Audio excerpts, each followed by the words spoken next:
De tous les êtres vivants, l'homme est celui qui a laissé la plus grosse empreinte sur notre planète. On retrouve sa trace aussi bien dans l'espace que sous terre. Il a colonisé, cultivé et aménagé tous les continents.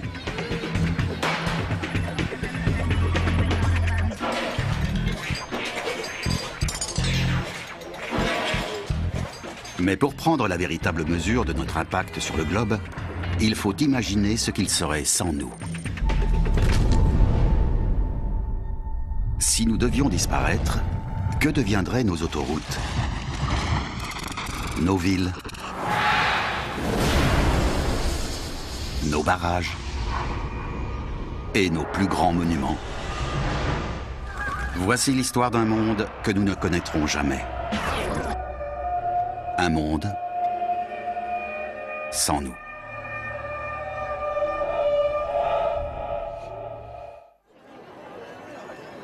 Dans une minute, tous les êtres humains vont se volatiliser. La manière importe peu. C'est ce qui se passe ensuite qui nous intéresse.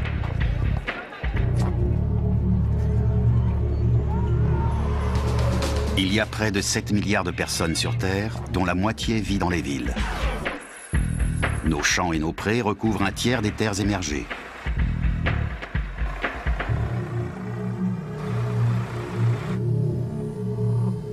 Pour satisfaire nos besoins, nous avons construit des barrages sur la moitié des plus grands fleuves du monde. 500 millions de voitures encombrent nos routes. Nous avons altéré l'air, la mer,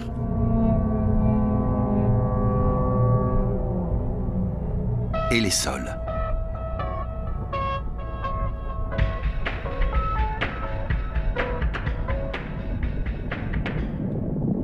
Si la race humaine devait s'éteindre, la planète parviendrait-elle à se régénérer et à effacer toute trace de notre présence ?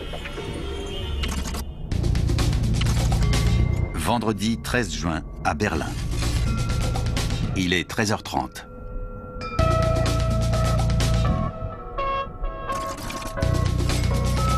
De l'autre côté de l'Atlantique, les courtiers de Wall Street commencent leur journée. Les nuits sont courtes à Las Vegas, mais la ville dort encore. Et à Tokyo, il est l'heure de coucher les enfants. L'histoire de l'homme s'arrête ici.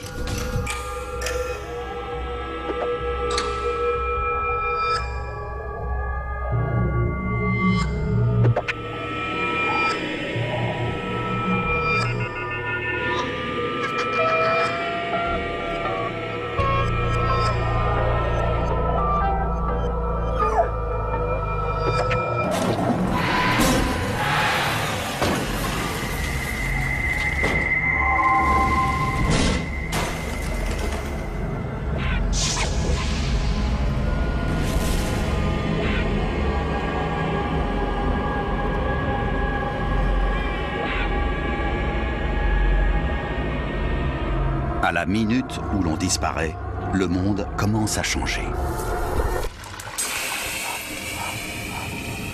Dans les villes, le bruit diminue et la température baisse. Le corps humain dégage en moyenne autant de chaleur qu'une ampoule de 100 watts. Débarrassé de ses 8 millions d'habitants, New York perd quelques dixièmes de degré.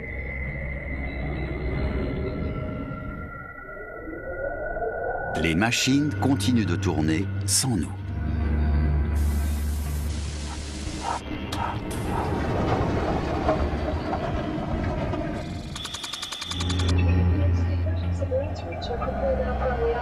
« 60 secondes après notre disparition, des centaines d'avions descendent vers les aéroports. Ils approchent des pistes à plus de 160 km/h. Sans personne aux commandes, chaque atterrissage est un désastre.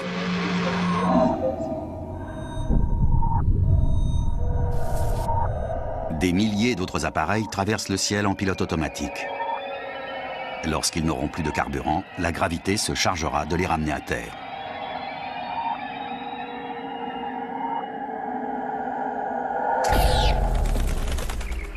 10 minutes après notre disparition. Les systèmes automatisés fonctionnent sans l'aide de leur créateur. Des ordinateurs communiquent avec plus de 800 satellites en orbite autour de la Terre. L'énergie nécessaire est générée par plus de 50 000 centrales.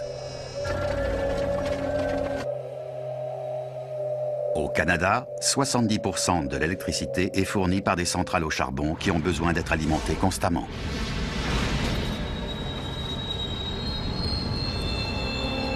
Mais sans l'homme, il n'y a plus d'approvisionnement.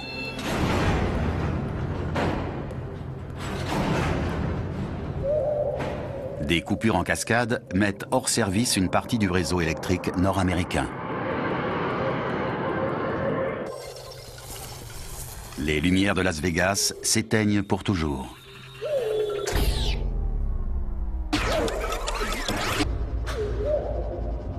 Cela fait maintenant 55 minutes que nous avons disparu. C'est le matin en Pennsylvanie, où l'électricité arrive encore. Alors que la température s'élève, les climatiseurs se font entendre. La consommation d'énergie enfle brusquement. Dans cette région, on utilise des éoliennes en complément des centrales à charbon. Et les hélices n'ont pas besoin de l'homme pour tourner. En revanche, personne n'est là pour réguler la distribution du courant. Les ordinateurs détectent qu'il y a un problème et éteignent tout le système.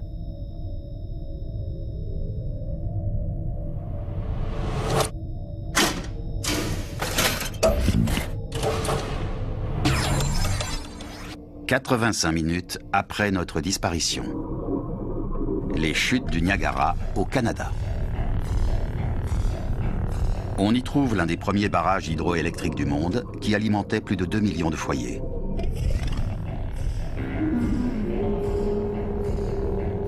En amont des chutes, l'eau est déviée dans des tunnels qui serpentent sous la ville. Lorsqu'elle arrive au niveau du barrage, elle fait tourner des turbines qui produisent de l'électricité.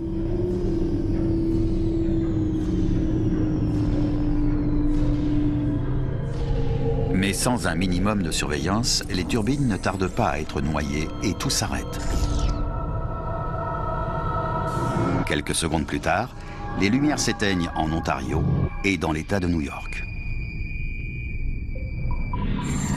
96 minutes après notre disparition. Les centrales nucléaires ne sont pas épargnées par les pannes. Les systèmes de sécurité repèrent les défaillances du réseau et coupent les réacteurs.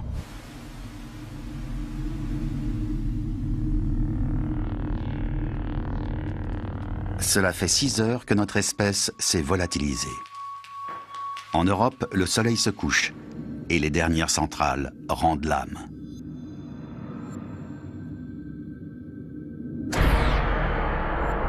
C'est un véritable retour au Moyen Âge.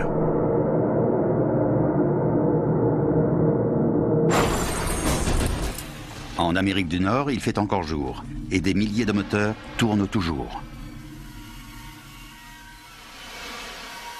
Chaque litre de carburant brûlé envoie 2,5 kg de dioxyde de carbone dans l'air.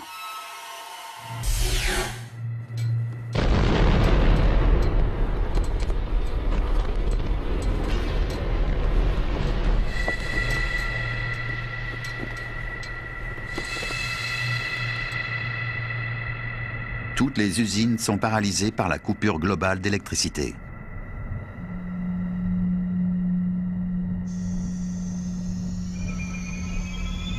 Certains gaz ont besoin d'être refroidis pour être stockés sous forme liquide.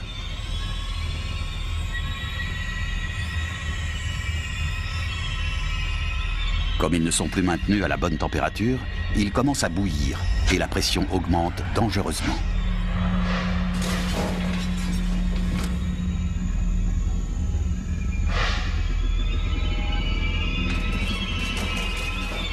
De nombreux réservoirs disposent de soupapes de sûreté pour éviter les explosions.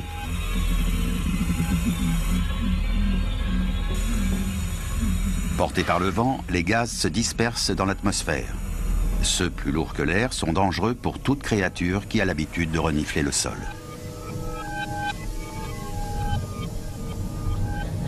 Les produits chimiques nécessaires à notre mode de vie se déversent dans une nature sans défense. Pour l'instant, les systèmes de secours préservent la sécurité dans les centrales nucléaires.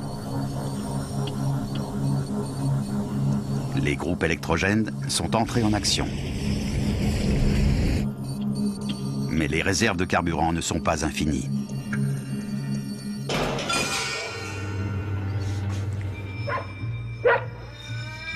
Aux quatre coins du globe, les animaux domestiques commencent à avoir faim.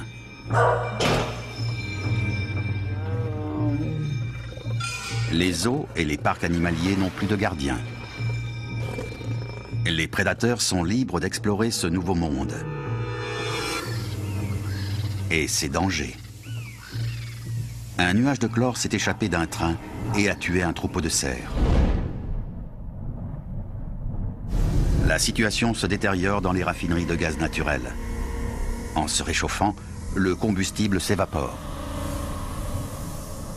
Une grande partie des émanations est brûlée par un dispositif anti-fuite.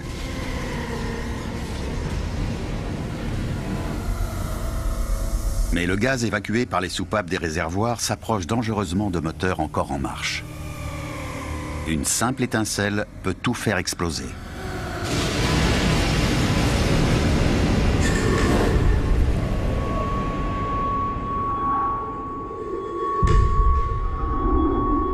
Cette usine va brûler pendant des jours et des centaines d'autres vont connaître le même sort. En quittant cette planète, nous avons laissé derrière nous toute une série de bombes à retardement.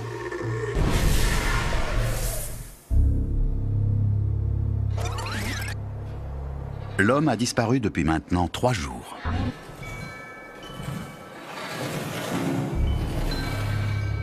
Sans notre constante attention, la plupart des machines se sont arrêtées.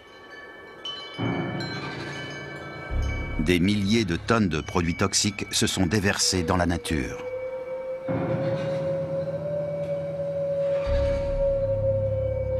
À Londres, l'horloge de Big Ben doit être remontée à la main tous les 3 jours. Sans nous, elle ne sonnera plus.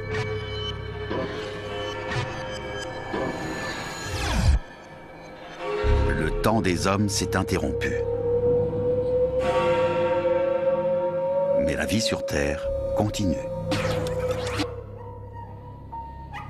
Dans nos maisons et nos appartements, les animaux domestiques sont de plus en plus désespérés.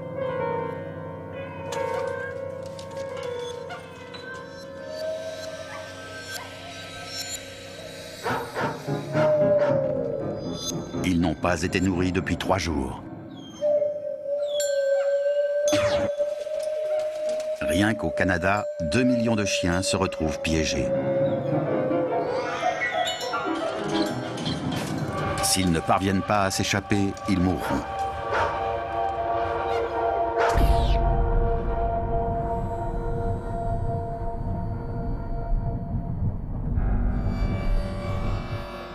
Certains éclairages sont encore allumés, mais plus pour très longtemps.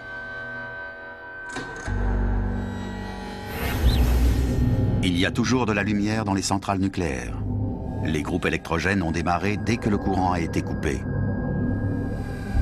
Mais lorsqu'ils ne produiront plus d'énergie, une catastrophe sans précédent aura lieu dans ce bâtiment. Ils n'abritent pas le réacteur, mais les combustibles irradiés. Les substances radioactives sont conservées dans ce bassin de refroidissement. Il mesure 10 mètres de profondeur et contient 400 tonnes de déchets.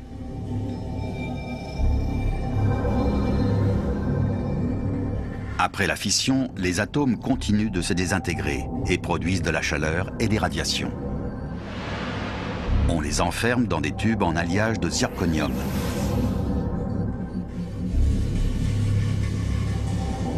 Ils sont très dangereux et doivent passer des années dans de l'eau réfrigérée pour refroidir.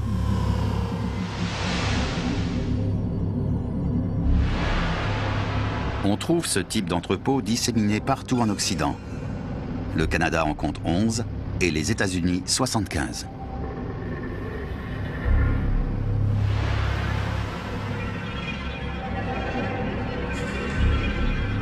Tant que les générateurs refroidissent l'eau, les déchets sont en sécurité. Mais leurs réservoirs ne se rempliront pas tout seuls et ils finiront par cesser de fonctionner.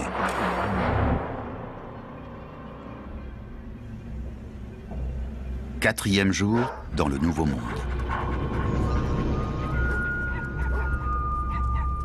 Suki, une chienne des villes, était habituée à grignoter biscuits et gâteaux en plus de ses pâtés. Désormais, elle doit fouiller dans les poubelles pour se nourrir. Sans électricité, les pompes des stations d'épuration sont hors service. En conséquence, les eaux usées se déversent dans les lacs et les rivières.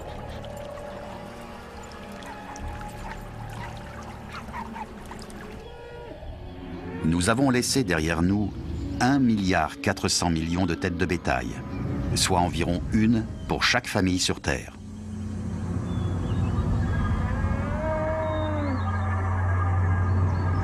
Depuis notre départ, 90 000 animaux d'élevage sont sauvés des abattoirs chaque jour, rien qu'aux États-Unis. Chaque vache laitière a besoin de 45 kg de nourriture et de 95 litres d'eau par jour.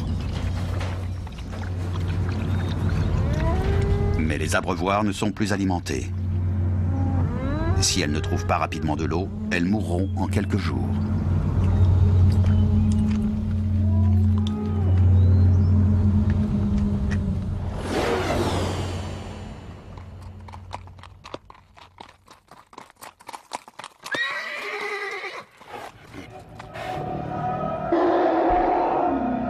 Dans les eaux, les clôtures électriques sont éteintes, ce qui laisse la possibilité aux plus gros animaux de s'enfuir. Les autres sont condamnés à périr dans leur cage.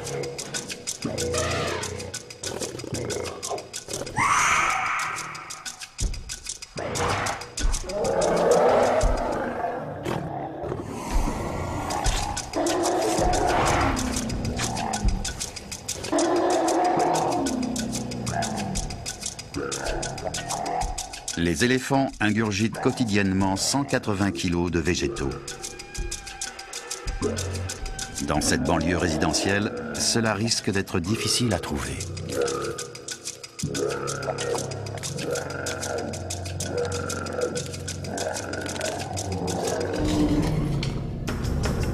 Des prédateurs rôdent également dans le quartier. Ces lions ont repéré un autre évadé du zoo. Mais ils sont faits pour chasser dans la savane, pas dans un jardin d'enfants.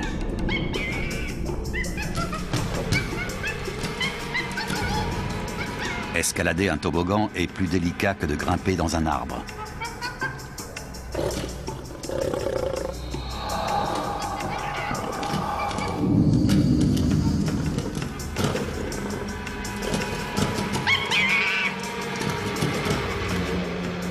Ils doivent trouver des proies plus accessibles.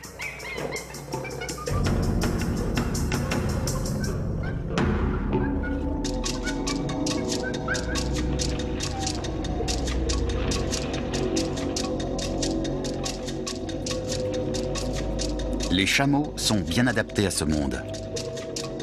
Ils goûtent à toutes les plantes qu'ils croisent et décident de ce qui est bon pour eux.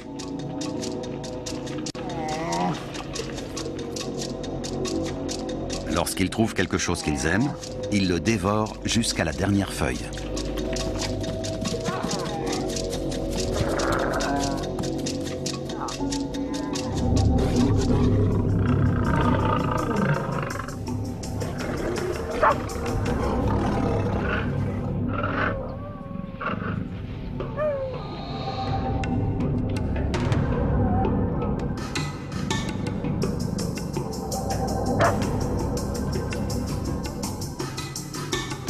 Pendant que les lions continuent leurs recherches, les oiseaux entament une migration. Sans l'homme, ils seront plus nombreux à survivre à ce long voyage. Lorsqu'ils traversent des villes de béton et d'acier comme New York, ils croisent des obstacles mortels. De jour, les gratte-ciel forment un labyrinthe de miroirs.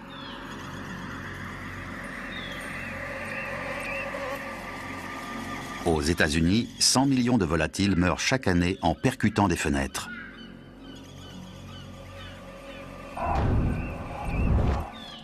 La nuit, ils utilisent les étoiles pour s'orienter.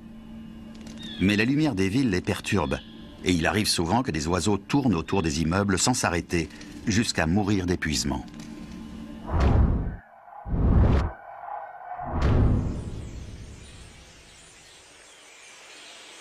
À présent, il est moins risqué de survoler les grandes villes.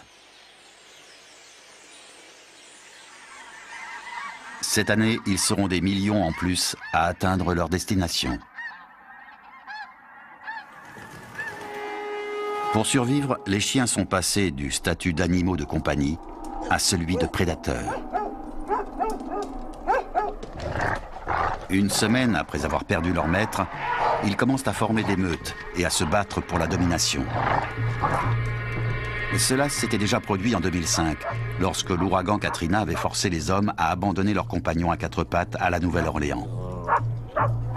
Ils s'étaient alors mis à chasser en groupe. Nous avons créé plus de 400 races de chiens. Certains, comme Suki, ne sont pas assez robustes pour survivre longtemps dans cet environnement. Tout comme les loups, les chiens n'hésitent pas à dévorer leurs semblables. Les plus faibles sont des proies potentielles.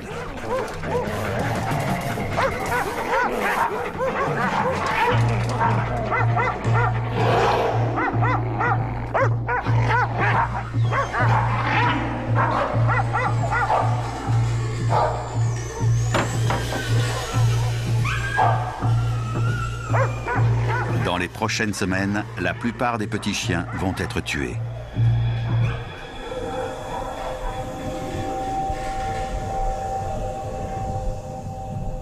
Nous avons quitté la Terre depuis 7 jours. Les groupes électrogènes des centrales nucléaires n'ont finalement plus de carburant.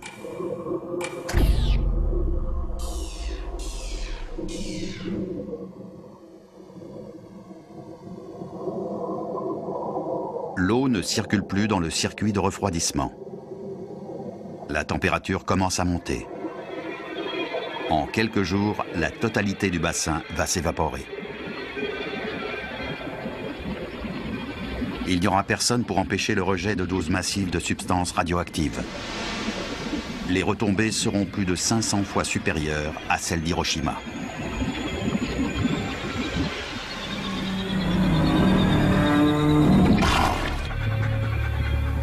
Dix jours après notre disparition. Les chiens quittent la ville et partent en quête de nourriture à la campagne. Ils sont affamés et prêts à tout.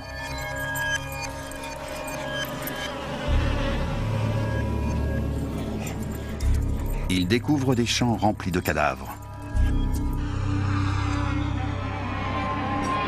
Toutes les vaches laitières sont mortes. Elles n'ont pas survécu sans nous. Les hommes traient des vaches depuis 8000 ans. Ils en ont fait des animaux dociles et dépendants.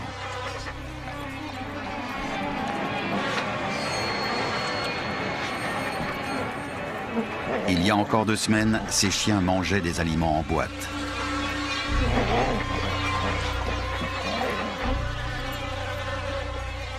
Tous les bovins n'ont pas connu le même sort. Dans les grands espaces de l'Ouest américain, le bétail élevé en liberté se porte bien. Mais un grand nombre d'animaux domestiques sont piégés dans des bâtiments. Aux États-Unis, 1,5 milliard de poulets a succombé. Seuls ceux élevés en plein air ont survécu. Le monde vit sans nous depuis maintenant 13 jours.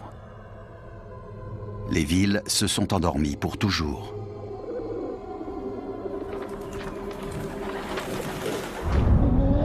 Les animaux que nous avions mis en cage ont retrouvé leur liberté, mais ils doivent se battre pour leur survie. Et les prédateurs ne sont pas le seul danger. Nous avons laissé derrière nous un cadeau empoisonné. Depuis 4 jours, de la vapeur s'échappe du bâtiment contenant les combustibles irradiés. Les générateurs de secours ne refroidissent plus les déchets.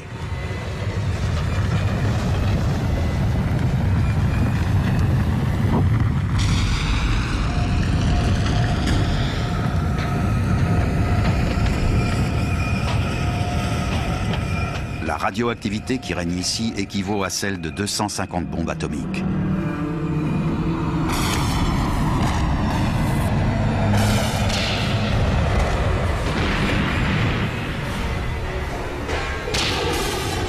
Une catastrophe nucléaire est en marche et personne ne pourra l'arrêter.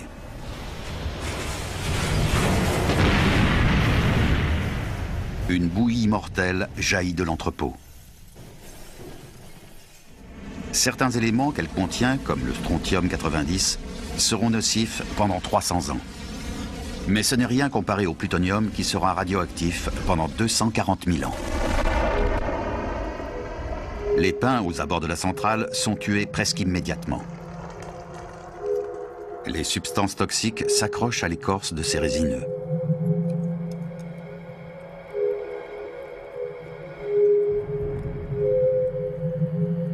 La chlorophylle, qui leur donne leur couleur verte, est altérée et devient rouge. Des forêts ont connu une fin semblable en 1986 à la suite du désastre de Tchernobyl. À l'époque, une zone de 129 000 km² avait été contaminée, soit une superficie proche de celle de l'Angleterre.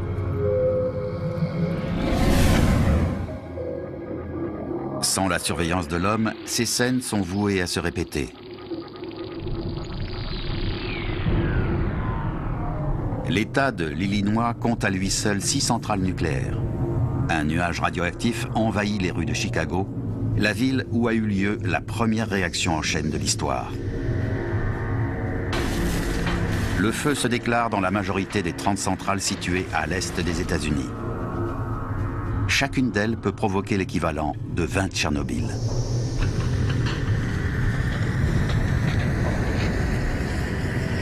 Les 173 réacteurs européens sont également presque tous la proie des flammes.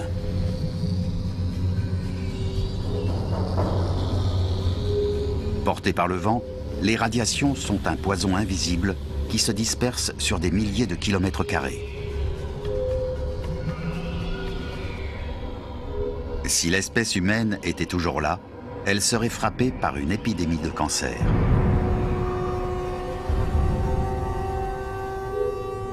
En quelques semaines, des panaches géants de fumée radioactive se propagent dans tout l'hémisphère nord. Les pluies lavent le ciel de ces particules irradiées et en concentrent les effets. Les grands mammifères fuient les zones où la végétation dépérit.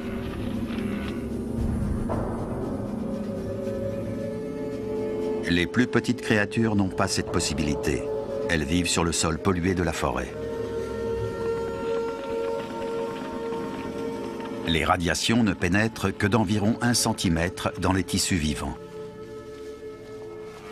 Quand un cerf goûte à une plante empoisonnée, la radioactivité n'affecte que sa fourrure ou son estomac. Son cœur et son foie sont épargnés. Les petits animaux n'ont pas cette chance. Tous les organes sont atteints. Dans les régions les plus touchées, plus de la moitié des rongeurs et des insectes périssent.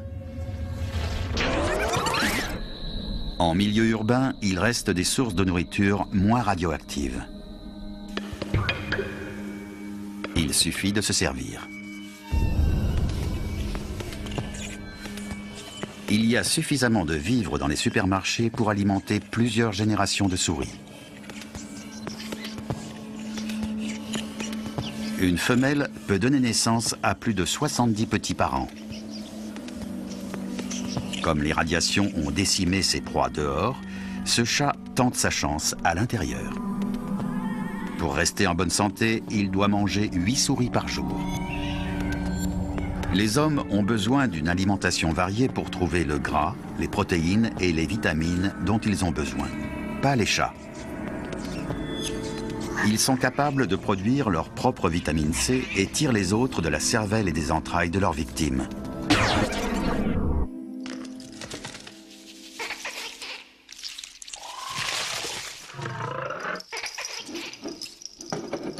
Partout sur la planète, les animaux envahissent le monde des hommes pour trouver de quoi manger. Nos provisions vont les aider à survivre.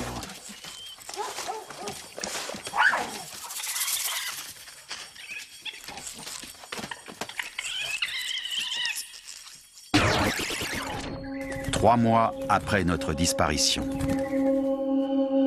la radioactivité est retombée sur Terre. Le ciel s'éclaircit.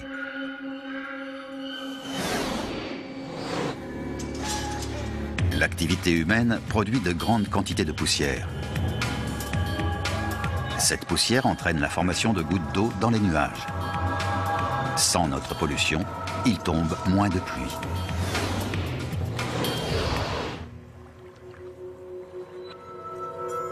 Et l'air est plus pur. Dans les grandes agglomérations comme New York et Toronto, la visibilité est passée de 30 à 160 km.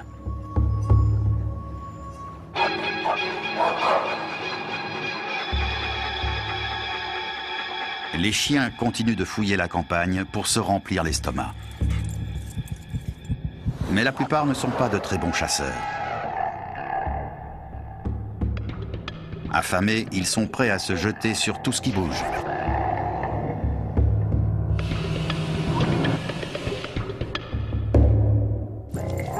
Tout comme les loups, les chiens chassent d'instinct. Ils savent que pour faire tomber une grosse proie, il faut la mordre aux jambes ou au cou. Mais ça ne fonctionne pas toujours.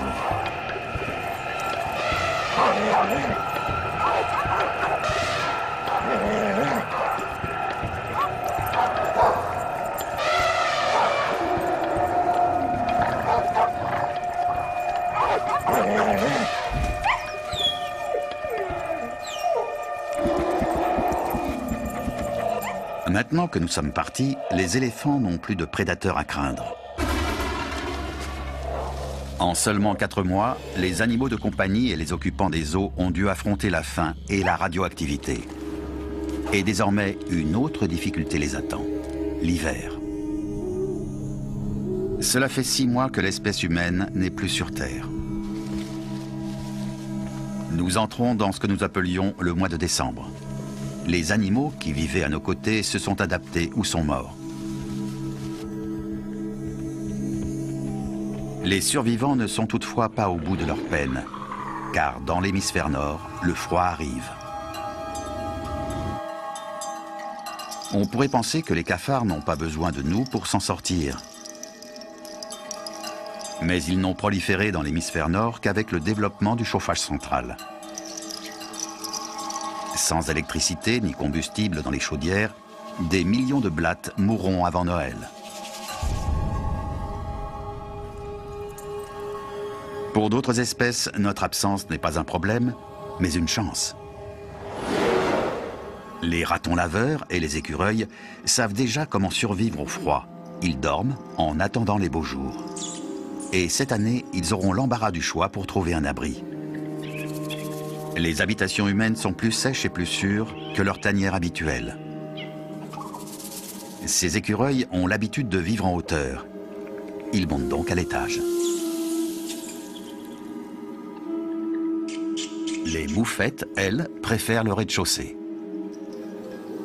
Les animaux hibernants se passent très bien de chauffage. Leur température corporelle peut descendre pratiquement jusqu'à 0. Ils ont hérité cette technique de survie de leurs lointains ancêtres.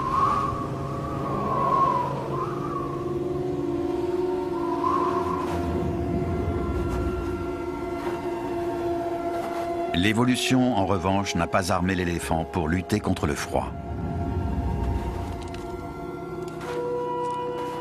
Son corps est fait pour évacuer la chaleur, pas pour la retenir. En Afrique, ses grandes oreilles l'aident à se refroidir. Mais ici, elle commence à geler.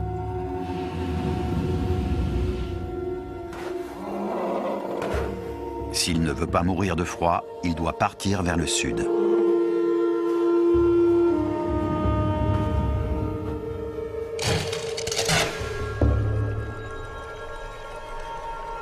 La nature vit sans nous depuis 10 mois. Notre planète va connaître un printemps sans précédent.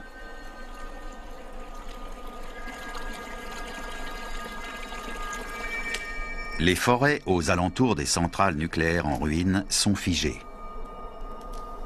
Les arbres irradiés ont perdu la capacité de bourgeonner et de produire de nouvelles branches.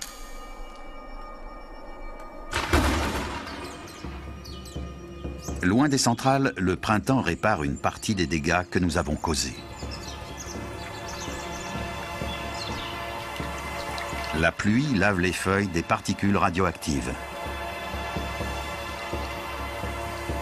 Elles sont entraînées dans le sol.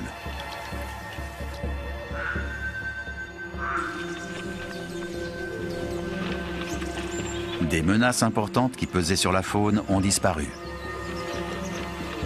Les voitures ont cessé de circuler et il n'y a plus de chasseurs. Le nombre d'animaux explose. Ils occupent les espaces laissés vides par l'homme.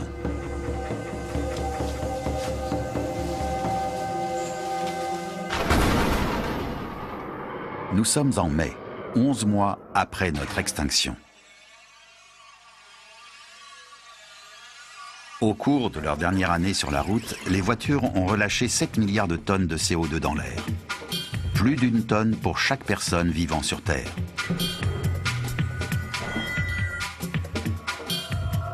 La moitié de l'impact humain sur le réchauffement climatique proviendrait de ce gaz à effet de serre. Désormais, le dioxyde de carbone peut être éliminé plus vite que jamais. Le printemps va jouer le rôle de catalyseur. Les nouvelles plantes et les feuilles naissantes ont besoin de carbone pour pousser. Elles le tirent de l'air et réduisent naturellement la pollution de l'atmosphère. Chaque hectare de forêt absorbe la quantité de CO2 produite par 5 voitures pendant 1 an. Et cette année, la végétation va pouvoir coloniser de nouveaux territoires. Pendant 10 000 ans, nous avons imposé notre volonté à la Terre. Dans le centre de Los Angeles, les 2 tiers du sol sont recouverts de routes et de parkings. Nous avons également laissé notre marque en banlieue. Aux États-Unis, l'ensemble des pelouses et des parcours de golf couvrent une surface plus grande que celle de la Floride. Mais la nature est en train de reprendre ses droits. Des millions de kilomètres de routes sont progressivement reconquis.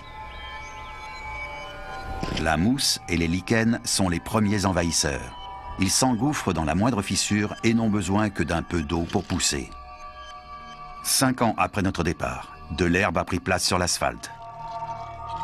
10 ans se sont écoulés. Cet ancien terrain de football est devenu une prairie sauvage. 15 ans sans l'homme. Des arbres ont pris racine, là où jouaient jadis les enfants. Toutes ces nouvelles plantes permettent à la Terre d'absorber les gaz à effet de serre.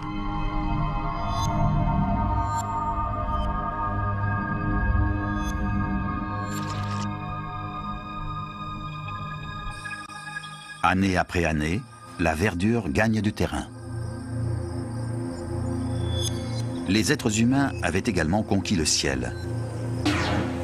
Mais toutes les marques de notre emprise sur la planète sont vouées à s'effacer. 30 ans après la fin de l'homme. La nuit, seule la Lune et les étoiles éclairent la Terre.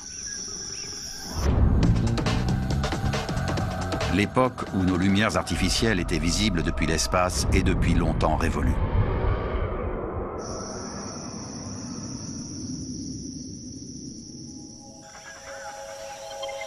Depuis quelques mois, d'étranges étoiles filantes illuminent le ciel.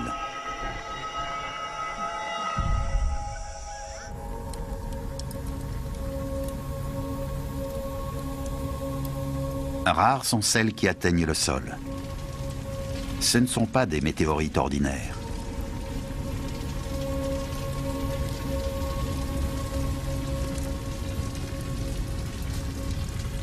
Il s'agit de survivants de la conquête spatiale. Plus de 25 000 objets sont en orbite autour de la Terre.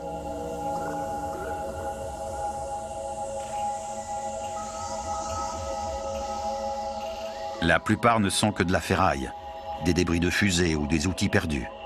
Les déchets produits par 50 ans de travail dans l'espace. et rien ne les empêche plus de retomber sur Terre. Périodiquement, de gigantesques éruptions se produisent à la surface du Soleil. Les radiations engendrées provoquent une dilatation de l'atmosphère terrestre. Cela ralentit les satellites et les débris. Les objets situés sur les plus hautes orbites descendent ainsi progressivement depuis 30 ans et finissent par retomber au sol.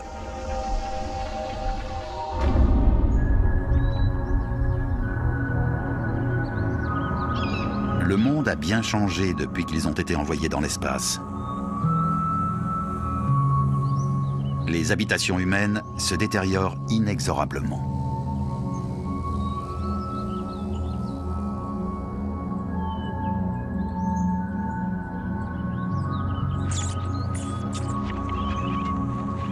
Depuis 30 ans, des animaux usent les murs et les toits.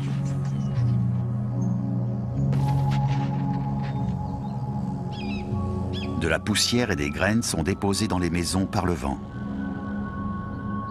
Des arbres se sont installés dans les salons.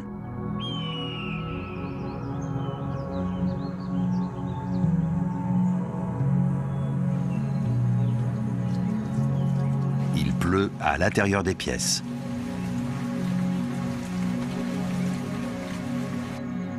Les sols et les plafonds pourrissent et s'effondrent.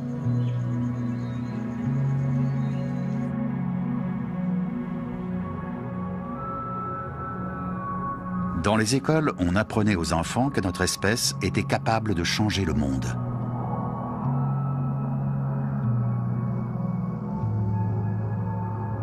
Mais en 30 ans, la nature a repris presque tout ce que les hommes s'étaient approprié. Ces changements sont le plus visibles le long des côtes. Nous avons bâti nombre de nos villes près de la mer. À présent, les ouragans mettent à mal nos bâtiments. Villas et pavillons sont rayés de la carte, de Miami à Halifax. Les océans sont toujours sous l'effet du réchauffement climatique.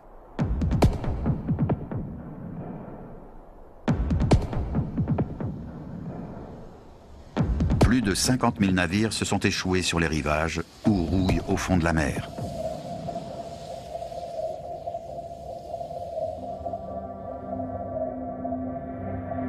Ces épaves attirent les requins et toute une faune aquatique. Elles offrent aux poissons de nouveaux abris où vivre et se reproduire. Il nous aura fallu 10 000 ans pour soumettre la planète à notre volonté.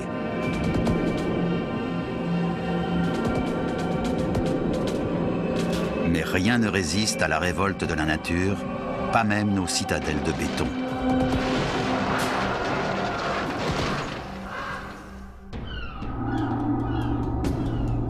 Voilà 30 ans que l'homme n'est plus. Le bruit infernal des voitures et des avions ne se fera plus jamais entendre.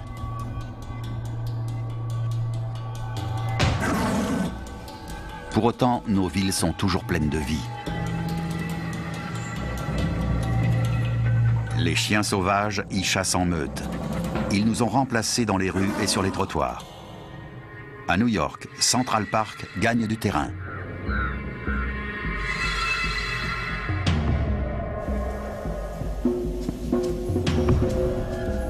De la terre et des graines sont soufflées à travers la ville. Les plantes s'enracinent un peu partout.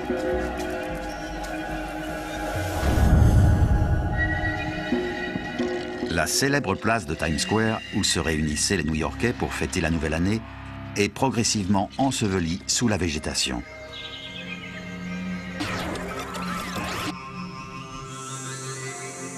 La nature reprend les villes une à une. À Londres, des jeunes arbres ont pris possession de Trafalgar Square. À Berlin, une forêt entoure la porte de Brandebourg, qui marquait autrefois la division de la ville entre l'Allemagne de l'Est et l'Allemagne de l'Ouest. Les vitres des immeubles tombent dans les rues désertes.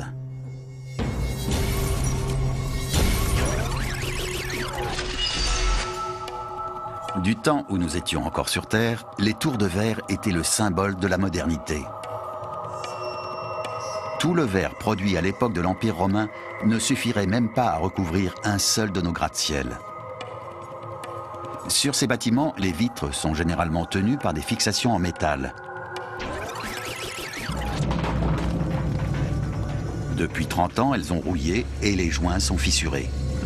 L'eau s'infiltre dans les brèches et les supports sont de moins en moins solides.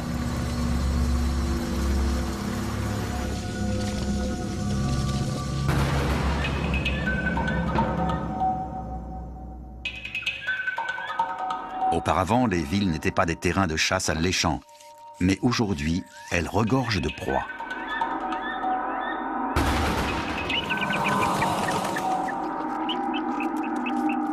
La jungle de béton se transforme en véritable jungle.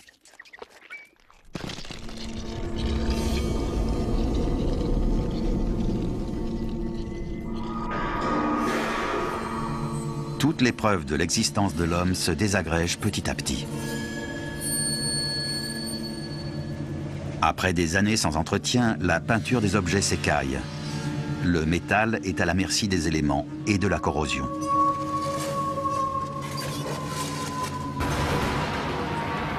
Certains matériaux ne rouillent pas.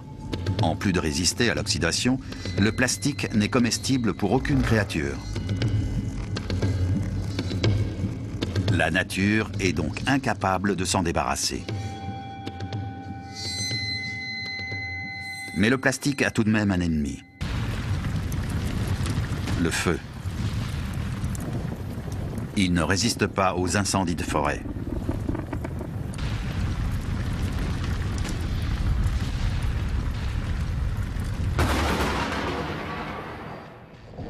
Le béton finit lui aussi par céder aux assauts du temps. Par le passé, cet endroit était une gare remplie de voyageurs. Aujourd'hui, son plafond s'effrite. La pluie dissout le calcaire qu'il contient. Les stalactites grandissent d'1 centimètre par an et affaiblissent le béton.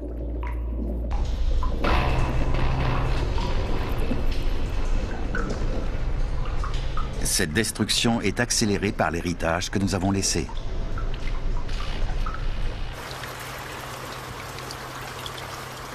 Pendant plus d'1 siècle, nous avons brûlé des combustibles fossiles et relâché des tonnes de CO2 dans l'air.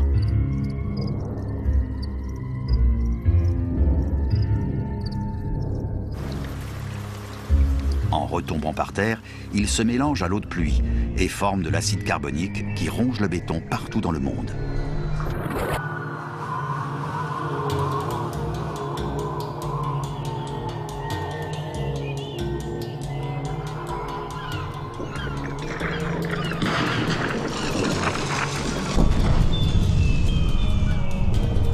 Ce matériau est à la base de la plupart des constructions modernes.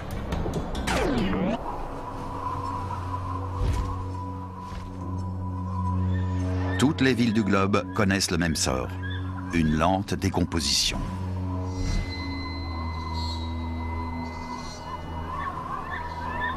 Sans fenêtres sur les façades des immeubles, rien n'empêche les oiseaux et d'autres animaux de coloniser les bureaux qui nous semblaient si importants.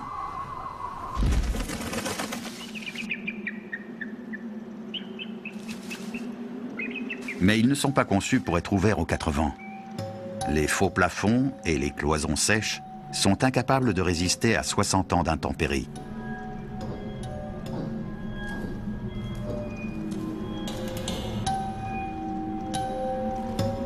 Tout est délabré.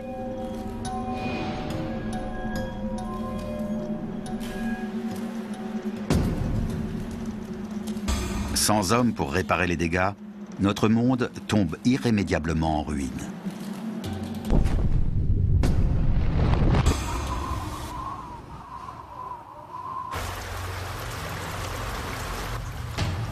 Une ville comme Paris reçoit jusqu'à 63 cm de pluie par an.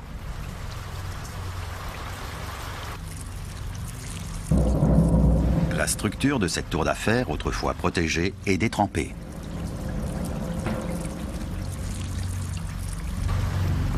Les fissures se forment lorsque le dioxyde de carbone pénètre dans le béton. L'eau se faufile dans un labyrinthe de pores et d'interstices jusqu'au métal qui renforce l'édifice.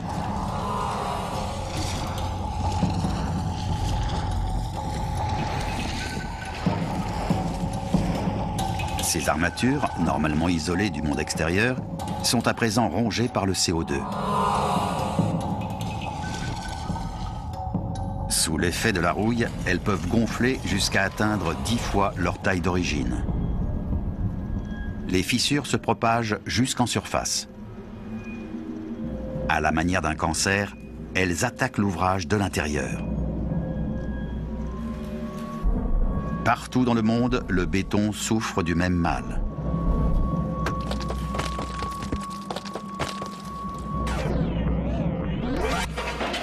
Lorsque l'homme vivait encore sur cette planète, il réparait ce genre de problème.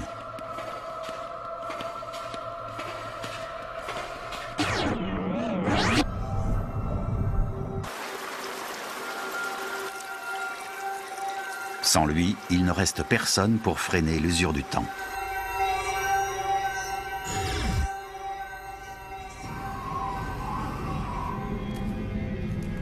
Lorsque l'eau se transforme en glace, elle se dilate et fragilise un peu plus les bâtiments. Saison après saison, le gel et le dégel élargissent les brèches. Après un siècle d'érosion, le béton est devenu trop faible pour soutenir son propre poids.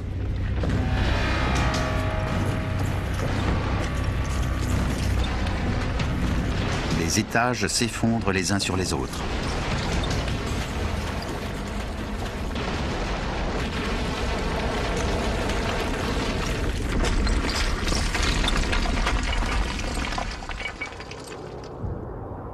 Nos villes, où palpitait la vie moderne, ne sont plus qu'un souvenir.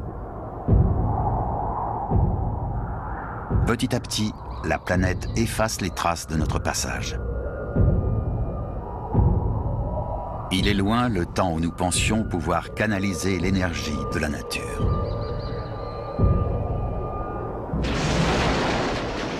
Cela fait maintenant 120 ans que l'homme a disparu. De nombreux gratte-ciels ne sont plus que des tas de gravats.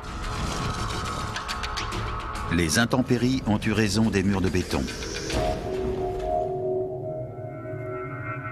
Le temps change au-dessus des ruines.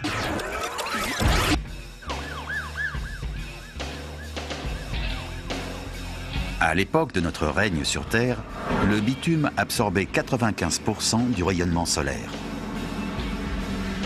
Dans les villes, il faisait jusqu'à 10 degrés de plus qu'à la campagne.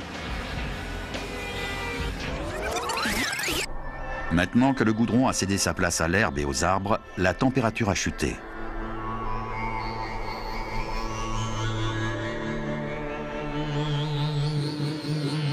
Le climat change aussi en dehors des zones urbaines.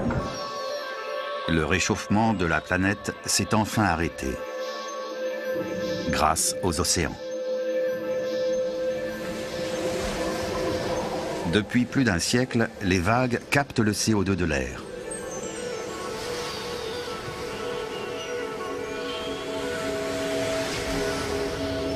En surface, le plancton et les crustacés absorbent le carbone.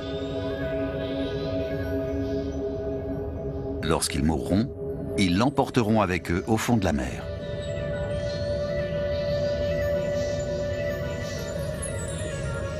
« 120 ans après l'arrêt des dernières voitures, l'atmosphère est débarrassée de la plupart des gaz d'échappement.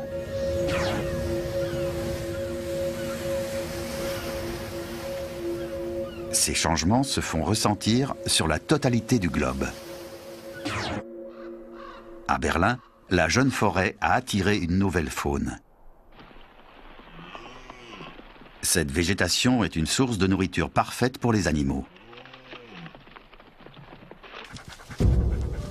Des loups arrivent de la campagne. Ils ont suivi les daims jusqu'ici. En Allemagne, les loups avaient été décimés par les hommes depuis bien longtemps. Ceux-ci viennent de Pologne. 140 ans après notre disparition, ils sont des milliers à arpenter toute l'Europe.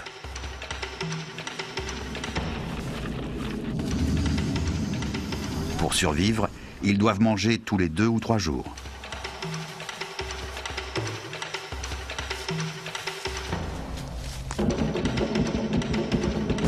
La ville est devenue leur nouveau terrain de chasse. «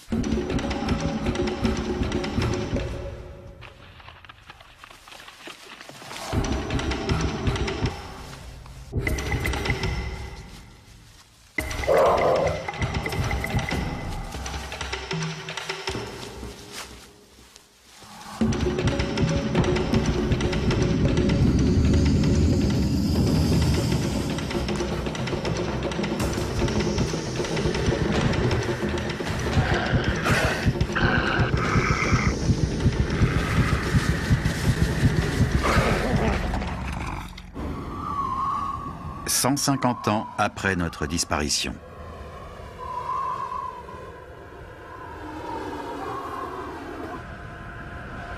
Sans bitume pour absorber la chaleur, les métropoles sont plus froides.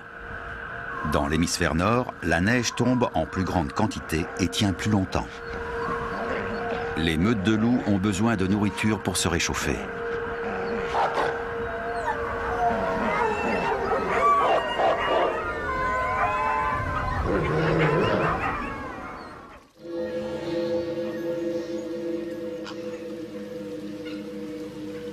Nous avons dévié la majorité des plus grands fleuves sur Terre.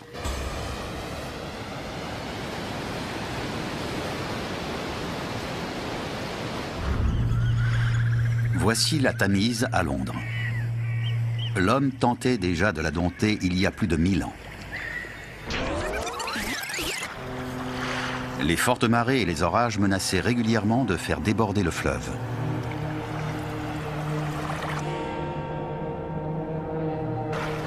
Pour retenir les eaux, un des plus importants systèmes d'écluses du monde a été construit.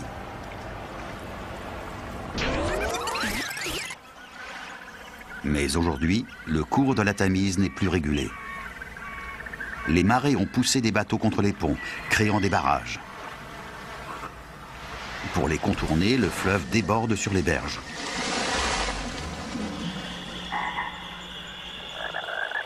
Londres redevient le marais qu'il était il y a 2000 ans.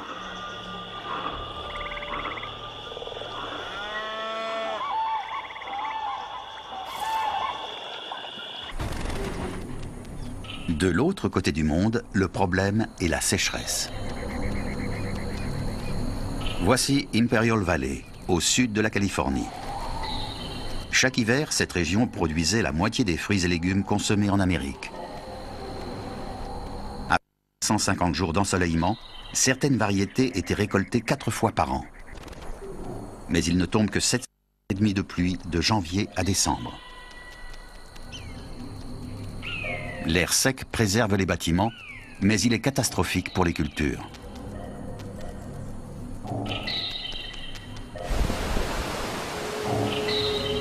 Chaque année, les agriculteurs tiraient 4000 milliards de litres du fleuve Colorado.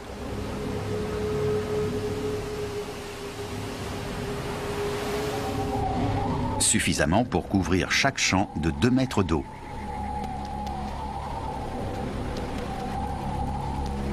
L'irrigation s'est arrêtée le jour où nous avons quitté cette planète. Et les terres fertiles de Californie sont devenues arides. À 500 km de là se trouve une autre ancienne oasis artificielle, Las Vegas.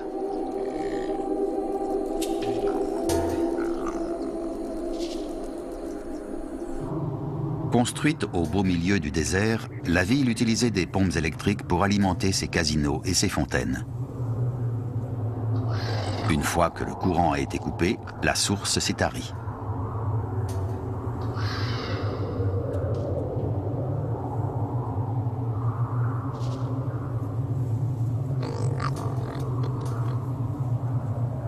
La nature a repris Las Vegas, mais n'a pas réussi à effacer toutes nos traces. Voici le fleuve Colorado. Il n'a pas beaucoup changé depuis notre départ, il y a 150 ans. Avant l'époque moderne, il était plus profond et plus puissant. C'est à lui que l'on doit le Grand Canyon.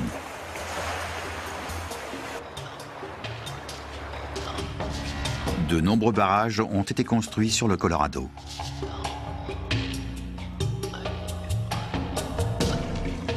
Le fleuve n'est plus qu'un ruisseau lorsqu'il se jette dans l'océan au Mexique. Sa force est emprisonnée dans les réservoirs que nous avons bâtis.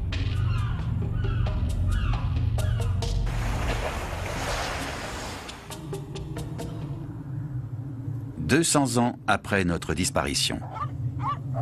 Si la nature est parvenue à reprendre le pouvoir dans la plupart des villes, certains cours d'eau sont encore entravés par des monolithes de béton. On en compte des dizaines le long du Colorado.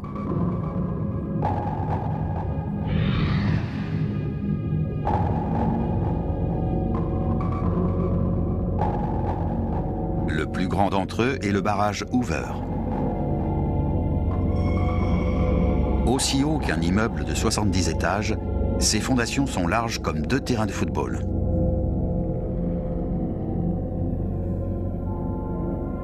La quantité de béton utilisée ici aurait pu servir à construire une route reliant New York à San Francisco.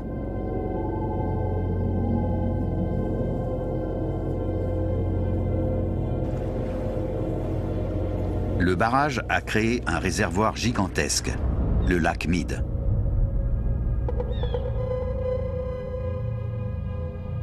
Il contient suffisamment d'eau pour submerger un cinquième de la France sous 30 cm de liquide. Ce monument à la gloire de l'ingéniosité humaine est solide comme le roc. Pourtant, il est en danger.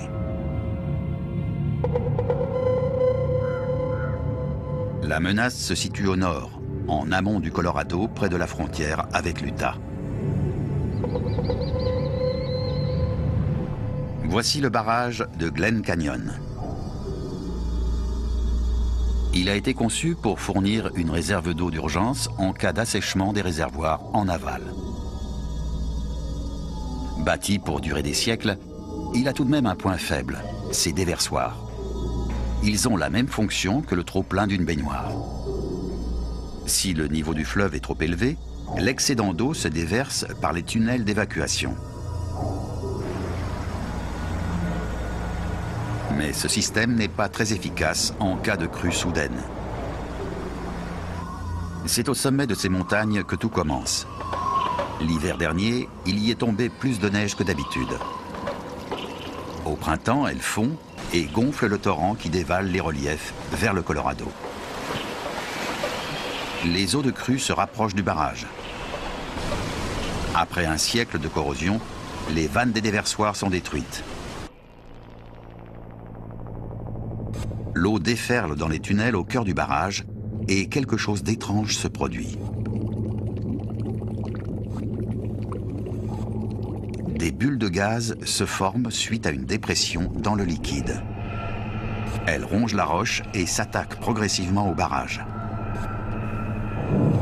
Dans les déversoirs, des rampes spéciales sont prévues pour prévenir le phénomène. Mais après 200 ans d'érosion dans les tunnels, le béton finit par céder.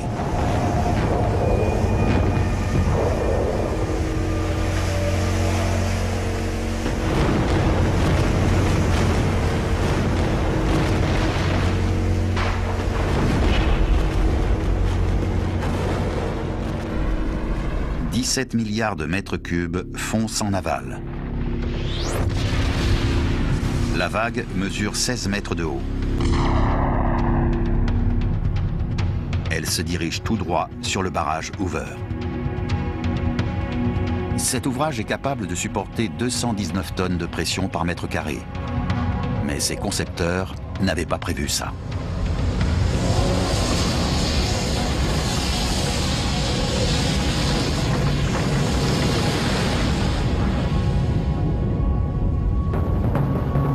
L'eau passe par-dessus l'obstacle et emporte tout sur son passage.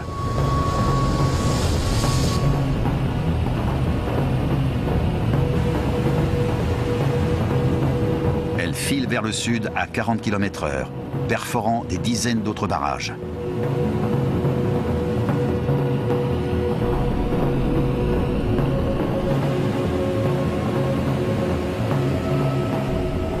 Après une descente de 18 heures, elle arrive dans le golfe de Californie. Pour la première fois depuis 200 ans, c'est un fleuve qui se jette dans la mer, pas un ruisseau. La libération du Colorado transforme toute une partie de l'Amérique du Nord.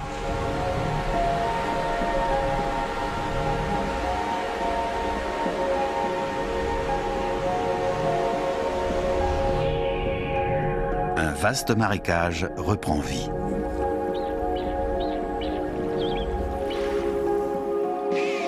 Des centaines d'espèces se réapproprient les lieux.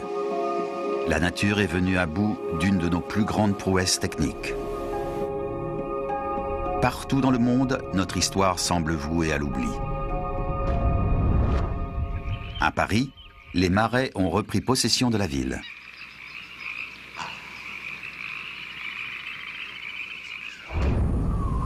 En Californie, les champs irrigués sont retournés à l'état de désert. Et l'île de Manhattan est à nouveau une forêt. Ce n'était plus arrivé depuis que les colons hollandais y avaient posé le pied. Alors que des fleuves comme le Mississippi reprennent leur cours naturel, le limon fait naître de nouvelles terres. Au sud de la Nouvelle-Orléans, dans le delta du Mississippi, plus de 647 km² perdus à cause des barrages sont remontés à la surface. Notre disparition se fait également ressentir dans les océans. Nous pêchions 235 000 tonnes de poissons par jour.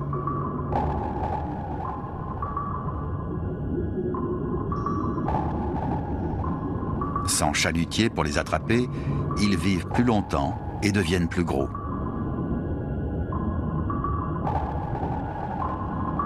Les morues, qui ne mesuraient pas plus de 60 cm de long, ont vu leur taille tripler.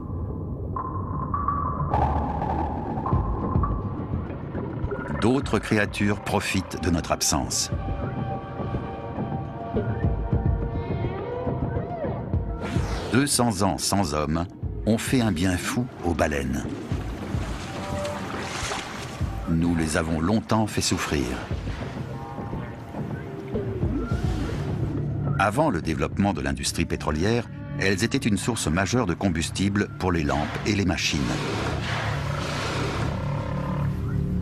Lorsque nous avons commencé à tirer le pétrole du sol, la chasse à la baleine a fortement décliné. Mais un autre problème est apparu. Les paquebots. Lors de nos 50 dernières années sur Terre, le nombre de navires a doublé. Sous l'eau, le bruit des moteurs s'entendait à des milliers de kilomètres.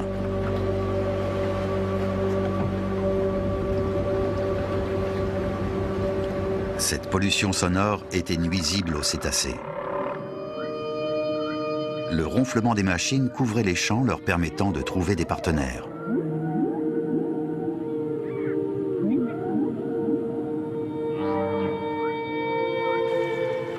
Sans les perturbations humaines, les appels des baleines peuvent à nouveau parcourir jusqu'à 1600 km.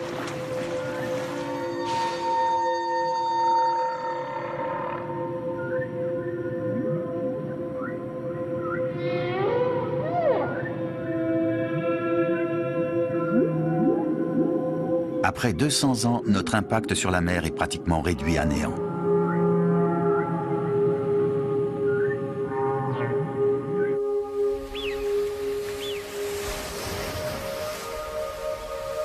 En revanche, sur la terre ferme, il reste quelques vestiges de notre ère. Quand il dominait encore la Terre, l'homme était enclin à bâtir des ouvrages symboles de son pouvoir et de sa maîtrise technique. Combien de temps ces monuments vont-ils perdurer ?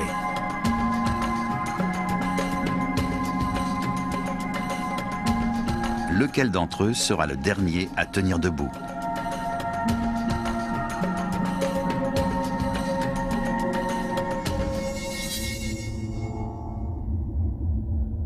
Cela fait maintenant 230 ans que l'humanité a disparu. il est de plus en plus difficile de trouver des preuves de l'existence d'une espèce intelligente et créatrice sur notre planète.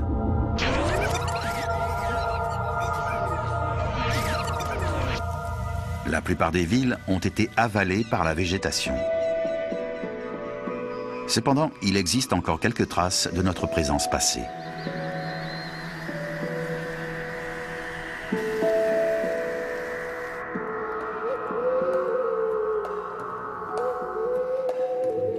Paradoxalement, ce sont nos plus anciennes constructions qui résistent le mieux au temps qui passe, comme la muraille de Chine.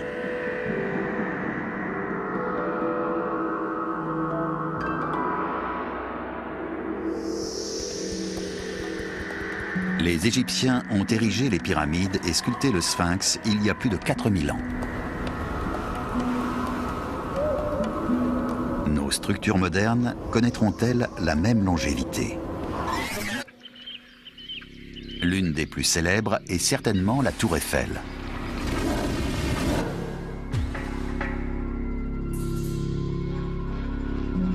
Haute de 324 mètres, elle a été construite en 1889 pour l'Exposition universelle de Paris et devait être démontée 20 ans plus tard.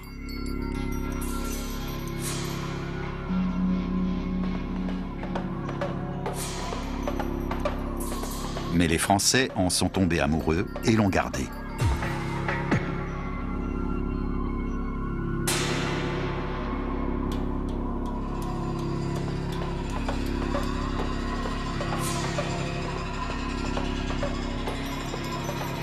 Ce monument du 19e siècle a été dessiné par des bâtisseurs de ponts. Il a survécu à tous les gratte-ciel de béton du monde. Sa structure en treillis lui confère une grande solidité sans utiliser beaucoup de métal.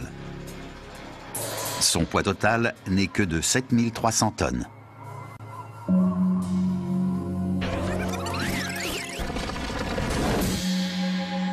À l'époque où l'homme vivait encore ici, la tour Eiffel était recouverte de 60 tonnes de peinture qui isolaient le fer des éléments. Depuis, la pluie a patiemment rongé cette couche protectrice. Le métal est de plus en plus exposé à l'air et à l'eau. La rouille est apparue. Chaque orage accélère le vieillissement de la tour.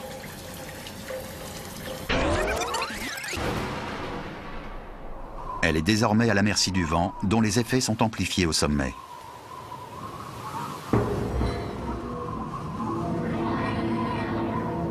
La structure doit normalement se courber avec le vent. Mais la rouille lui a fait perdre sa souplesse et les poutres finissent par atteindre leur point de rupture.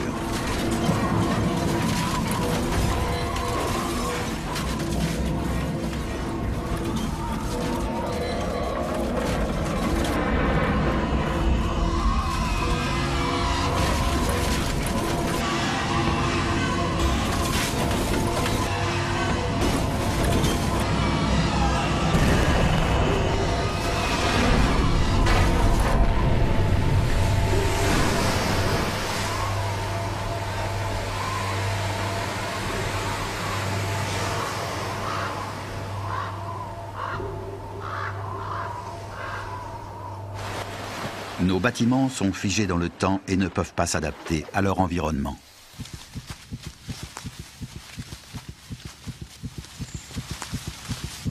Les espèces, elles, sont capables d'évoluer.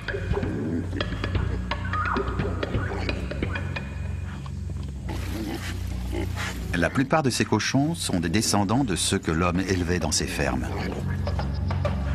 Ils s'épanouissent à l'ombre de la tour Eiffel brisée. Les cochons sauvages se sont accouplés avec leurs cousins domestiques. Le résultat est un animal doté d'une épaisse fourrure noire, une caractéristique que les éleveurs avaient mis du temps à faire disparaître.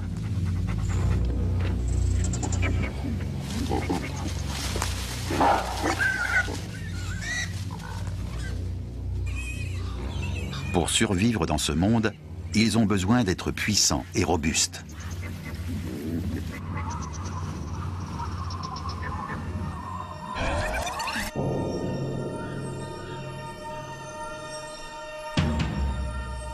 De l'autre côté de l'Atlantique se dresse un autre symbole du savoir-faire humain.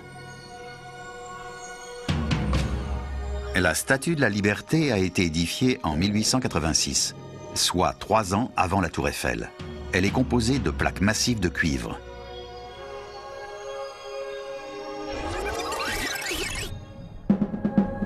Certaines parties de la sculpture sont dans un meilleur état depuis que nous avons quitté la planète.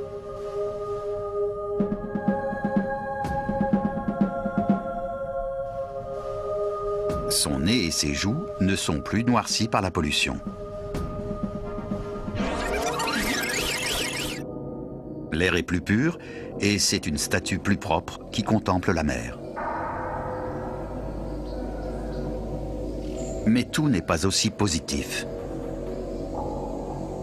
La forêt qui a poussé à ses pieds est parsemée de petites plaques de cuivre.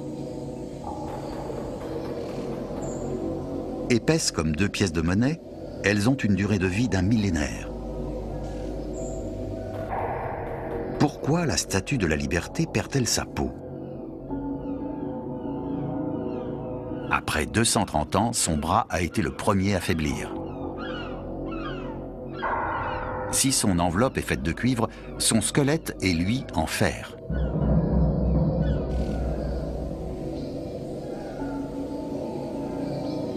Et tout comme les poutres de la Tour Eiffel, cette armature a rouillé. Elle est devenue trop faible pour soutenir le bras et la torche. L'un des éléments caractéristiques de la statue n'est plus visible que de la faune locale. Et le reste de sa structure cédera tôt ou tard.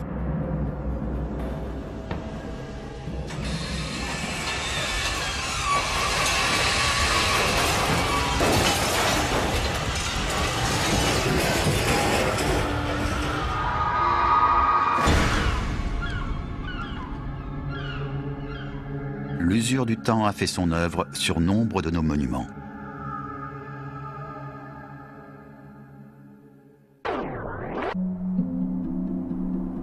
En Amérique du Nord, les signes d'une ancienne présence humaine sont de moins en moins nombreux. La moitié est du continent n'est qu'une immense forêt. Les arbres ont littéralement englouti les villes. En 2 siècles, les feuilles mortes ont formé une couche d'humus d'1 mètre d'épaisseur qui recouvre tout.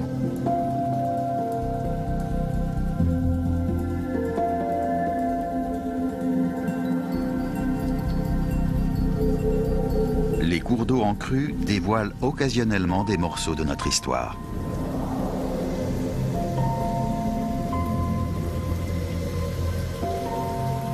Ceci est tout ce qui reste d'une maison.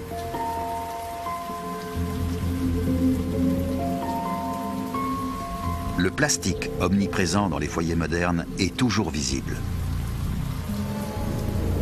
Ce téléphone portable est intact plus de 200 ans après la dernière communication. Il pourra survivre encore plusieurs siècles tant qu'il n'est pas exposé au soleil. La plupart des métaux sont terriblement rouillés, à part l'acier inoxydable qui lui résiste vraiment à la corrosion. Cet évier sera peut-être encore là dans des centaines de milliers d'années.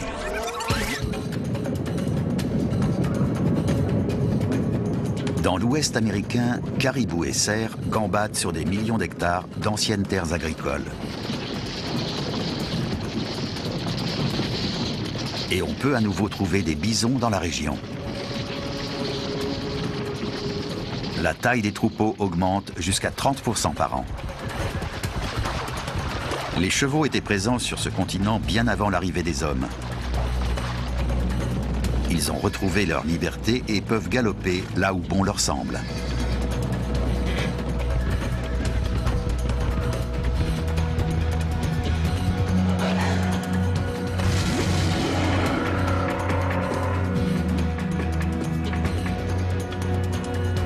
En seulement 2 siècles, l'Amérique du Nord est retournée à l'état sauvage.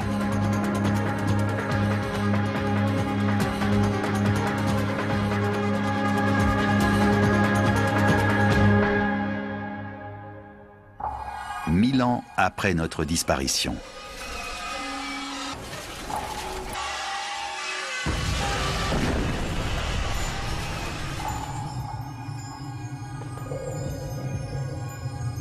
À Paris, il ne subsiste pratiquement rien de la Tour Eiffel.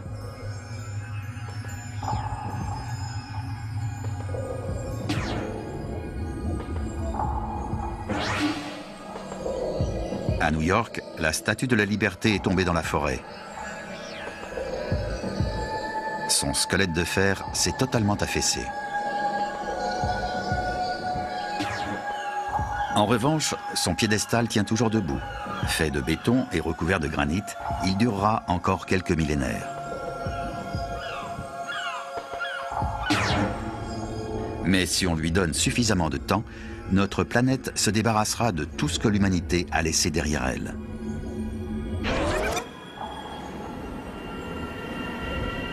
« 25 000 ans après notre disparition, la Terre connaît une nouvelle période glaciaire.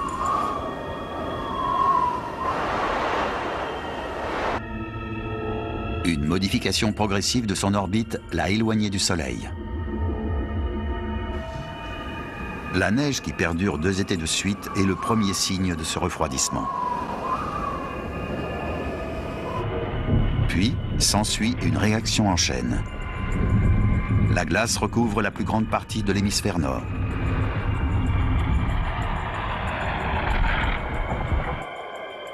Les glaciers progressent vers le sud jusqu'à Manhattan.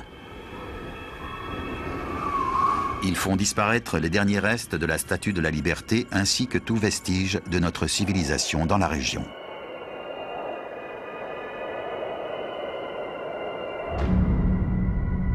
Mais il est un endroit où l'homme a laissé une empreinte indélébile. La Lune.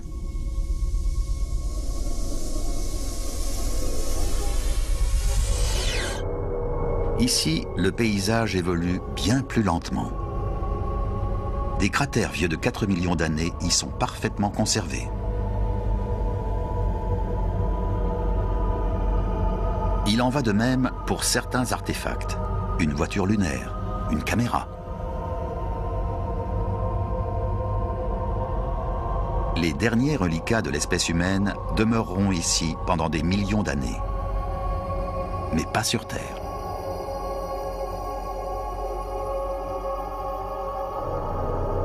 Notre planète est âgée de 4,5 milliards d'années. Autant dire que les hommes n'y ont fait qu'un passage éclair.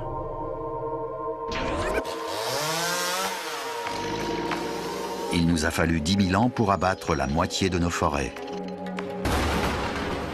500 ans après notre disparition, elles avaient déjà repoussé. Nous avions consommé la moitié de l'eau potable et dompté 2 tiers des cours d'eau. Nos barrages ont été emportés en 200 ans.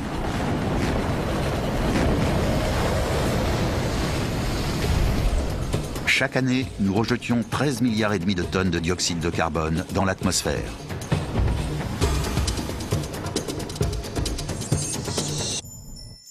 En quelques siècles, les plantes et les océans se sont chargés de purifier l'air et le sol.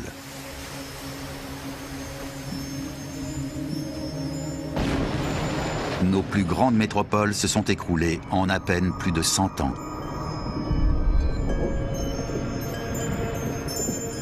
Les arbres et les marais n'ont pas tardé à reprendre leurs droits sur le béton et l'asphalte.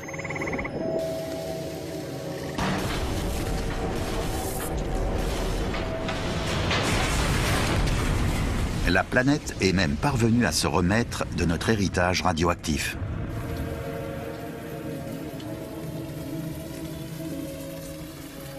« 25 ans lui auront suffi à tout ensevelir, sauvant ainsi des millions d'animaux d'une mort atroce.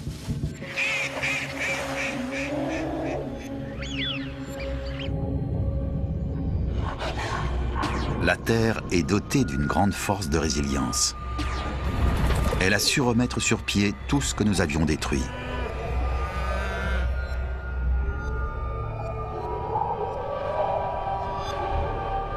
Pour cela, il fallait simplement lui laisser le champ libre.